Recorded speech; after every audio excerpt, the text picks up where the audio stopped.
ನಮಸ್ಕಾರ ವೀಕ್ಷಕರೇ, lab doctor ಚಾನಲ್ಗೆ ಸ್ವಾಗತ. If you new to the ಚಾನಲನ್ನು ಪ್ಲೀಸ್ ಲೈಕ್ ಮಾಡಿ, ಶೇರ್ ಮಾಡಿ ಮತ್ತು ಸಬ್ಸ್ಕ್ರೈಬ್ ಮಾಡಿ. ಬಿಕಾಸ್ ಈ ಚಾನಲ್ ಮೂಲಕ ನಾವು ನಿಮಗೆ ಹೆಲ್ತ್ ರಿಲೇಟೆಡ್ ಇನ್ಫಾರ್ಮೇಷನ್, ಮೆಡಿಕಲ್ ಇನ್ಫಾರ್ಮೇಷನನ್ನು ಕೊಡ್ತಾ ಇರ್ತೇವೆ. ನಾನು ನನ್ನ ಪ್ರೀವಿಯಸ್ ವಿಡಿಯೋಸ್ದಲ್ಲಿ ಈ ಕ್ಯಾಲ್ಶಿಯಂ ಕಡಿಮೆ ಆದಾಗ ನಮ್ಮ ಬಾಡಿಯಲ್ಲಿ ಏನೇನು ಲಕ್ಷಣ ಬರುತ್ತೆ ಇದ್ರ ಬಗ್ಗೆ ಒಂದು ಡಿಟೇಲ್ಡ್ ವಿಡಿಯೋವನ್ನು ಮಾಡಿದ್ದೆ. ಇವತ್ತಿನ ವಿಡಿಯೋದಲ್ಲಿ ನಾವು ಈ ಕ್ಯಾಲ್ಶಿಯಂ ಸಪ್ಲಿಮೆಂಟ್ಸ್, ಕ್ಯಾಲ್ಶಿಯಮಿನ ಗುಳಿಗೆ, ಯಾವ್ಯಾವ ಗುಳಿಗೆನ ನಾವು ತೆಗೆದುಕೊಳ್ಬೋದು, ಬಹಳ ಗುಳಿಗೆ ತೊಗೊಂಡ್ರೆ ಏನು ಪ್ರಾಬ್ಲಮ್ ಆಗುತ್ತೆ, ಆ್ಯಂಡ್ ಮೇನ್ ಥಿಂಗ್ ಅಂದರೆ ನಮ್ಮ ಆಹಾರದಲ್ಲಿ, ಡಯಟಲ್ಲಿ ನಾವು ಹೇಗೆ ಕ್ಯಾಲ್ಶಿಯಂ ರಿಚ್ ಫುಡ್ಡನ್ನು, ಯಾವ ಟೈಪ್ ಆಫ್ ಫುಡ್ಡನ್ನು ತಿನ್ನಬೇಕು ಈ ಕ್ಯಾಲ್ಶಿಯಂ ಲೆವೆಲೆಲ್ಲ ಇಂಪ್ರೂವ್ ಮಾಡ್ಕೊಳ್ಳೋಕ್ಕೆ, ಅದರ ಬಗ್ಗೆ ತಿಳಿದುಕೊಳ್ಳೋಣ.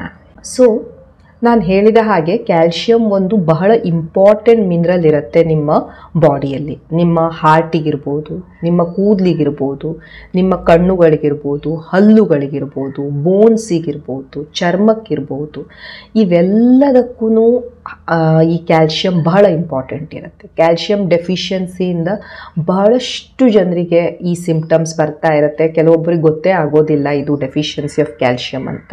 ಕೆಲವೊಬ್ಬರಲ್ಲಿ ನಾವು ಕ್ಯಾಲ್ಶಿಯಂ ಡೆಫಿಷಿಯನ್ಸಿ ಸಿಂಪ್ಟಮ್ಸನ್ನು ಜಾಸ್ತಿ ನೋಡ್ತಾ ಇರ್ತೇವೆ, ಯಾರಲ್ಲಿ ಈ ಕ್ಯಾಲ್ಶಿಯಂ ರಿಕ್ವೈರ್ಮೆಂಟ್ ಜಾಸ್ತಿ ಇರುತ್ತೆ. ಫಾರ್ ಎಕ್ಸಾಂಪಲ್, ಈ ಮೆನೋಪಾಸಲ್ ವಿಮೆನ್, ಈ ಋತುಬಂಧದ ಹತ್ತಿರ ಯಾರು ಮಹಿಳೆಯರು ಇರ್ತಾರೆ ಅವರಲ್ಲಿ ನಾವು ನೋಡ್ತಾ ಇರ್ತೇವೆ ಕ್ಯಾಲ್ಶಿಯಂ ಡೆಫಿಷಿಯನ್ಸಿ.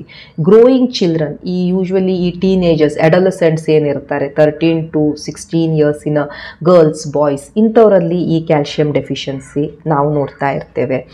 ಈ ಬಾಟಲ್ ಫೆಡ್ ಬೇಬೀಸ್, ಯಾವ ಬೇಬೀಸಿಗೆ ಈ ಬ್ರೆಸ್ಟ್ ಮಿಲ್ಕ್ ಸಿಗೋದಿಲ್ಲ, ಸ್ತನಪಾನ ಅವರಿಗೆ ಮಾಡಿಸಿರೋದಿಲ್ಲ, ಅವರಿಗೆ ಬಾಟಲ್ ಫೀಡ್ ಮಾಡ್ತಾ ಇರ್ತಾರೆ, ಅಂಥ ಬೇಬೀಸಲ್ಲಿ ನಾವು ಈ ಕ್ಯಾಲ್ಶಿಯಂ ಡೆಫಿಷಿಯನ್ಸೀಸನ್ನು ನೋಡ್ತಾ ಇರ್ತೇವೆ.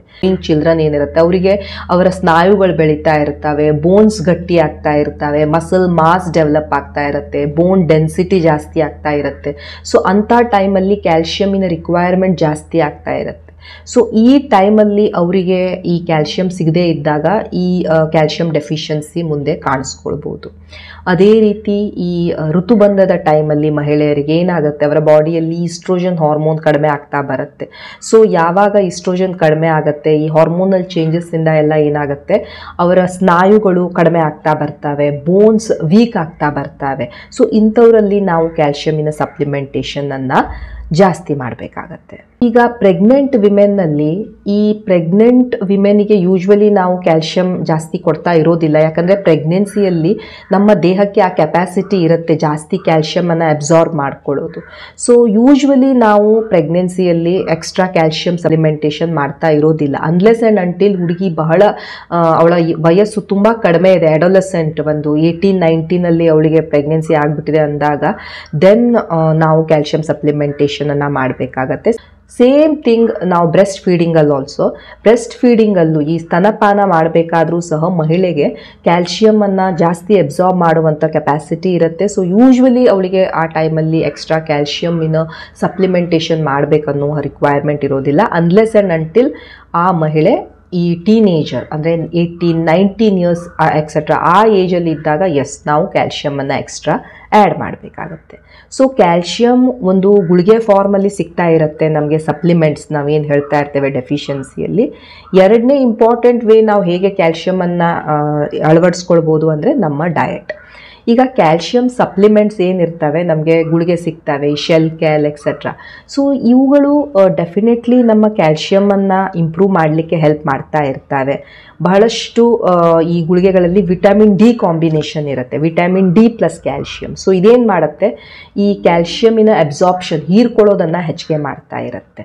ಸೊ ಯೂಶ್ವಲಿ ಕ್ಯಾಲ್ಶಿಯಂ ಸಪ್ಲಿಮೆಂಟ್ ಕೊಟ್ಟಾಗ ವಿಟಮಿನ್ ಡಿ ಮತ್ತು ಕ್ಯಾಲ್ಶಿಯಂ ಎರಡು ಕಾಂಬಿನೇಷನ್ ಇರುವಂಥ ಔಷಧಿಗಳನ್ನು ಕೊಡ್ತಾ ಇರ್ತೇವೆ, ಸೊ ದ್ಯಾಟ್ ಕ್ಯಾಲ್ಶಿಯಂ ಚೆನ್ನಾಗಿ ಅಬ್ಸಾರ್ಬ್ ಆಗಲಿ ಅಂತ. ಸೊ ವೈಟಮಿನ್ ಡಿ ನಮಗೆ ಯೂಶ್ವಲಿ ಸನ್ಲೈಟಿಂದ ಸಿಗ್ತಾ ಇರುತ್ತೆ. ಸೊ ಸನ್ಲೈಟಿಗೆ ನಾವು ಎಕ್ಸ್ಪೋಸ್ ಆಗ್ತಾ ಇರಬೇಕು, ಯಾಕಂದರೆ ವೈಟಮಿನ್ ಡಿ ಕಡಿಮೆ ಆದರೂ ಸಹ ಬಾಡಿಯಲ್ಲಿ ಕ್ಯಾಲ್ಶಿಯಂ ಕಡಿಮೆ ಆಗುತ್ತೆ. ಸೊ ನೀವು ವೈಟಮಿನ್ ಡಿ ಸಹ ನಿಮ್ಮ ಡೈಲಿ ರುಟೀನಲ್ಲಿ ಒಂದು ಪಾರ್ಟ್ ಮಾಡ್ಕೊಳ್ಬೇಕು, ಈ ಸನ್ಲೈಟನ್ನು ತೆಗೆದುಕೊಳ್ಳೋದು, ಸೊ ದ್ಯಾಟ್ ನಿಮ್ಮ ಕ್ಯಾಲ್ಶಿಯಂ ಸಹ ಬಾಡಿಯಲ್ಲಿ ಇಂಪ್ರೂವ್ ಆಗಲಿಕ್ಕೆ.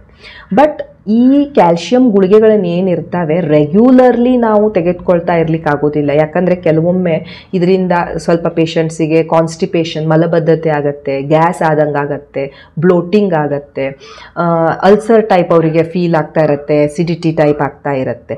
ಸೊ ಈ ಗುಳಿಗೆಗಳು ಏನಿರ್ತವೆ ನಿಮ್ಮ ಡಾಕ್ಟರಿನ ಅಡ್ವೈಸಿನ ಮೇಲೆ ನೀವು ಸ್ಟಾರ್ಟ್ ಮಾಡಬೇಕು ಆ್ಯಂಡ್ ಕಂಟಿನ್ಯೂ. ಅವ್ರು ಎಷ್ಟು ದಿನ ಹೇಳ್ತಾರೆ ನೀವು ಅಷ್ಟು ದಿನ ಈ ಗುಳಿಗೆಗಳನ್ನು ತೆಗೆದುಕೊಳ್ಬೋದು.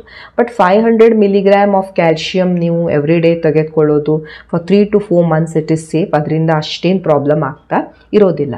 ಬಟ್ ನೀವು ಸಪೋಸ್ ನೀವು ಸ್ಟಾರ್ಟ್ ಮಾಡಬೇಕು ಅಂತ ಇದ್ದೀರಾ ಅಂದರೆ take the advice of your doctor and start taking the supplement. ನಾನು ಕ್ಯಾಲ್ಶಿಯಂ ಸಪ್ಲಿಮೆಂಟ್ಸನ್ನು ತಗೊಳ್ತೇನೆ, ಕ್ಯಾಲ್ಶಿಯಂ ಇರುವಂಥ ಫುಡ್ಡನ್ನು ತಿಂತೇನೆ, ಬಟ್ ನಮ್ಮ ಜೀವನ ಶೈಲಿಯನ್ನು ಬದಲಾಯಿಸ್ತಾ ಇಲ್ಲ ಅಂದಾಗ ಸಹ ಇದು ಜಾಸ್ತಿ ನಿಮ್ಮ ಬಾಡಿಯಲ್ಲಿ ಚೇಂಜಸನ್ನು ಮಾಡ್ತಾ ಇರೋದಿಲ್ಲ.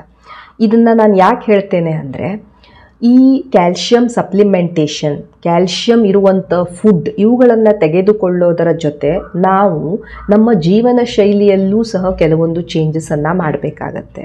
ಫಾರ್ ಎಕ್ಸಾಂಪಲ್, ನೀವು ಓವರ್ ವೇಟ್ ಇದ್ರಿ ಅಂದರೆ ನೀವು ನಿಮ್ಮ ವೇಟನ್ನು ಕಡಿಮೆ ಮಾಡಿಕೊಳ್ಬೇಕು. ನೀವು ಈ ಬಹಳ ಉಪ್ಪಿನಾಂಶ ಇರುವಂತಹ ಆಹಾರವನ್ನು ತೆಗೆದುಕೊಳ್ತಾ ಇದ್ದೀರಾ, ಹೈ ಸಾಲ್ಟ್ ಡಯಟನ್ನು ತಿಂತಾ ಇದ್ದೀರಾ ಅಂದರೆ ಉಪ್ಪಿನಾಂಶ ಕಡಿಮೆ ಮಾಡ್ತಾ ಇರಬೇಕು. ಯಾಕಂದರೆ ಹೈ ಸಾಲ್ಟನ್ನು ತೆಗೆದುಕೊಂಡಾಗ ಕ್ಯಾಲ್ಶಿಯಮ್ಮಿನ ಲೆವೆಲ್ ಕಡಿಮೆ ಆಗ್ತಾ ಬರುತ್ತೆ. ಸೊ ಆದಷ್ಟು ಈ ಪಿಕ್ಕಲ್ಸು, ಈ ಪಾಪಡ್ ಇವುಗಳನ್ನು ನೀವು ಸ್ವಲ್ಪ ಕಡಿಮೆ ಪ್ರಮಾಣದಲ್ಲಿ ಉಪಯೋಗಿಸ್ಬೇಕು. ಸನ್ಲೈಟಿಗೆ ಆದಷ್ಟು ಎಕ್ಸ್ಪೋಸ್ ಆಗಲಿಕ್ಕೆ ಟ್ರೈ ಮಾಡಬೇಕು. ಈಗಿನ ನಮ್ಮ ಜೀವನ ಶೈಲಿ ಹೇಗಿದೆ, ಫ್ಲ್ಯಾಟ್ಸಲ್ಲಿ ಇರ್ತೀವಿ ನಾವು, ಆಫೀಸಲ್ಲೇ ಕೆಲಸ ಮಾಡ್ತಾ ಇರ್ತೀವಿ, AC ಚೇಂಬರ್ಸಲ್ಲಿ. ಸೊ ನಮಗೆ ಸನ್ಲೈಟ್ ಸಿಗೋದಿಲ್ಲ. ಸೊ ಸನ್ಲೈಟ್ಗೆ ಆದಷ್ಟು ಎಕ್ಸ್ಪೋಸ್ ಆಗಲಿಕ್ಕೆ ಟ್ರೈ ಮಾಡಬೇಕು. ರೆಗ್ಯುಲರ್ಲಿ ಎಕ್ಸಸೈಸನ್ನು ಮಾಡಬೇಕು.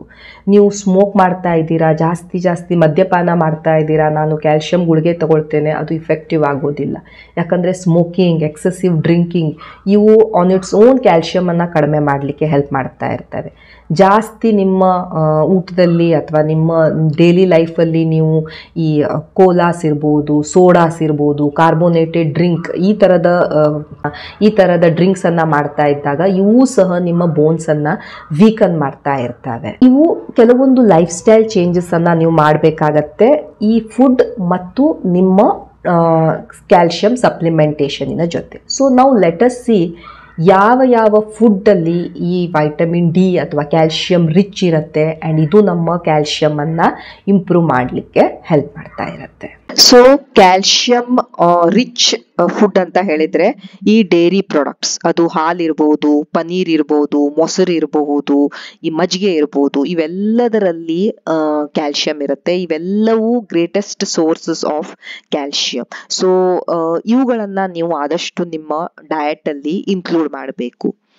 ಪಲ್ಸಸ್, ಇದು ರಾಜ್ಮಾ ಇರ್ಬೋದು ಅಥವಾ ಈ ಲೆಂಟಿಲ್ಸ್ ಇರ್ಬೋದು, ಈ ಚಿಕ್ ಪೀಸ್ ಇರ್ಬೋದು, ಈ ಬೇಳೆಗಳೇನಿರ್ತವೆ ಇವೆಲ್ಲದರಲ್ಲಿ ಬರೀ ಕ್ಯಾಲ್ಶಿಯಂ ಮಾತ್ರವಲ್ಲ ಪ್ರೋಟೀನ್ಸ್ ಸಹ ಇರ್ತವೆ. ಸೊ ಇದು ಒಂದು ಒಳ್ಳೆ ಕಾಂಬಿನೇಷನ್ ನಿಮಗೆ ಕ್ಯಾಲ್ಶಿಯಂ ಅನ್ನ ನಿಮಗೆ ಕೊಡ್ಲಿಕ್ಕೆ, ಪ್ರೋಟೀನ್ಸ್ ಅನ್ನ ಕೊಡ್ಲಿಕ್ಕೆ, ಫೈಬರ್ಸ್ ಅನ್ನ ಕೊಡ್ಲಿಕ್ಕೆ, ಪ್ರೊಟೆಕ್ಷನ್ ಅನ್ನ ಕೊಡ್ಲಿಕ್ಕೆ ಬಹಳ ಇಂಪಾರ್ಟೆಂಟ್ ಎಲಿಮೆಂಟ್ಸ್ ಇವು. ಈ protein rich foods and calcium rich foods, ಈ ಲೆಂಟಿಲ್ಸ್ ಅಥವಾ ಪಲ್ಸಸ್ ಅಂತ ನಾವೇನ್ ಹೇಳ್ತಾ ಇರ್ತೇವೆ. ಈಗ ಈ ಬೀಜಗಳು, ಈ ಬಹಳಷ್ಟು ಬೀಜಗಳಲ್ಲಿ ಈ ಕ್ಯಾಲ್ಶಿಯಂ ರಿಚ್ ಇರುತ್ತೆ. ಬೀಜಗಳು ಬರೀ ಕ್ಯಾಲ್ಶಿಯಂ ಮಾತ್ರ ಅಲ್ಲ, omega 3 fatty acids, antioxidants, trace minerals ಇವೆಲ್ಲದರಲ್ಲೂ ಅವು ಹೆಚ್ಚಿಗೆ ಇರ್ತವೆ. ಚಿಯಾ ಸೀಡ್ಸ್ ಇರ್ಬೋದು, ಫ್ಲಾಕ್ ಸೀಡ್ಸ್ ಇರ್ಬೋದು, ಈ ಸೆಸಮೆ ಸೀಡ್ಸ್ ಇರ್ಬೋದು, ಬಾದಾಮಿ ಇರ್ಬೋದು, ಗೋಡಂಬಿ ಇರ್ಬೋದು, ಎಳ್ಳಿರ್ಬೋದು, ಈ ಪಂಪ್ಕಿನ್ ಸೀಡ್ಸ್ ಇರ್ಬೋದು, ಕುಂಬಳಕಾಯಿ ಬೀಜ, ಇವೆಲ್ಲದರಲ್ಲಿ ಈ ಕ್ಯಾಲ್ಶಿಯಂ ಹೆಚ್ಚಿಗೆ ಇರುತ್ತೆ. ಸೊ ಇವುಗಳನ್ನ ನೀವು ನಿಮ್ಮ ಡಯಟ್ ಅಲ್ಲಿ ಆಡ್ ಮಾಡ್ತಾ ಇರಬೇಕು. ವೆಜಿಟೇಬಲ್ಸ್ ಅಂಡ್ ಫ್ರೂಟ್ಸ್ ಏನಿರ್ತವೆ ಬಹಳ ರಿಚ್ ಸೋರ್ಸಸ್ ಆಫ್ ಕ್ಯಾಲ್ಶಿಯಂ ಇರ್ಬೋದು, ಫೈಬರ್ ಇರ್ಬೋದು, ಆಂಟಿ ಆಕ್ಸಿಡೆಂಟ್ಸ್ ಇರ್ಬೋದು. ನಿಮ್ಮ ಡಯಟ್ ಅಲ್ಲಿ ಆದಷ್ಟು ಈ ಹಣ್ಣು ಹಂಪಲ ತರಕಾರಿಗಳನ್ನ ಆಡ್ ಮಾಡಿ. Because just not for calcium, ಬಹಳಷ್ಟು ಬೇರೆ ಎಲಿಮೆಂಟ್ಸ್ ಸಹ ಇವುಗಳಲ್ಲಿ ಇರ್ತವೆ ಅಂಡ್ ನಿಮ್ಮ ಓವರ್ ಆಲ್ ಬಾಡಿ ಹೆಲ್ತ್ಗೆ ಇವು ಬಹಳ ಇಂಪಾರ್ಟೆಂಟ್ ಇರ್ತವೆ. ಫಿಶ್ ಇರ್ಬೋದು, ಮೀನಲ್ಲಿರ್ಬೋದು, ಎಗ್ಗಲ್ಲಿರ್ಬೋದು, ಇದು ಕ್ಯಾಲ್ಶಿಯಂ ರಿಚ್ ಸೋರ್ಸ್. ಸೊ ಇವುಗಳನ್ನ ಸಹ ನೀವು ನಿಮ್ಮ ಡಯಟ್ ಅಲ್ಲಿ ಇನ್ಕ್ಲೂಡ್ ಮಾಡ್ಕೊಳ್ಬಹುದು. ಫ್ರೂಟ್ಸ್, ಅದು ಆರೆಂಜಸ್ ಇರ್ಬೋದು, ಸ್ಟ್ರಾಬೆರಿ ಇರಬಹುದು, ಬಾಳೆಹಣ್ಣು ಇರ್ಬೋದು, ಇವೆಲ್ಲದರಲ್ಲಿ ಈ ಕ್ಯಾಲ್ಶಿಯಂ ಹೆಚ್ಚಿಗೆ ಇರುತ್ತೆ. ಅಂಡ್ ಇವು ಸಹ ಕ್ಯಾಲ್ಶಿಯಂ ಅನ್ನ ನಿಮ್ಮ ಬಾಡಿಗೆ ಸಪ್ಲಿಮೆಂಟ್ ಮಾಡ್ತಾ ಇರ್ತವೆ. ಸೊ ನೆನ್ಪಿಟ್ಕೊಳ್ಳಿ, ಕ್ಯಾಲ್ಶಿಯಂ ಬಹಳ ಇಂಪಾರ್ಟೆಂಟ್ ಮಿನರಲ್ ನಮ್ಮ ಬಾಡಿಯಲ್ಲಿ. ಬಹಳಷ್ಟು ಸಿಂಪ್ಟಮ್ಸ್, ಈ ಕೈಕಾಲು ನೋವು ಬರೋದು, ಕೈಯೆಲ್ಲ ಜುಮ್ ಹಿಡಿಯೋದು, ಕಾನ್ಸಂಟ್ರೇಟ್ ಮಾಡಲಿಕ್ಕಾಗದೇ ಇರೋದು, ಒಂಥರ ಡಿಪ್ರೆಷನ್ ಆಗೋದು, ಬಹಳಷ್ಟು ಸಲ ಕ್ಯಾಲ್ಶಿಯಮಿನ ಡೆಫಿಷಿಯನ್ಸಿಯಿಂದ ಇರ್ಬೋದು. ಸೊ ಕ್ಯಾಲ್ಶಿಯಂ ಸಪ್ಲಿಮೆಂಟೇಷನ್ ಇರ್ಬೋದು, ಜೀವನ ಶೈಲಿಯ ಬದಲಾವಣೆ ಇರ್ಬೋದು, ಕ್ಯಾಲ್ಶಿಯಂ ರಿಚ್ ಡಯಟ್ ಇರ್ಬೋದು, ಇವೆಲ್ಲ ಹೆಲ್ಪ್ ಮಾಡ್ತವೆ ನಿಮ್ಮ ಬಾಡಿಯಲ್ಲಿ ಕ್ಯಾಲ್ಶಿಯಮಿನ ಲೆವೆಲನ್ನು ಇಂಪ್ರೂವ್ ಮಾಡಲಿಕ್ಕೆ.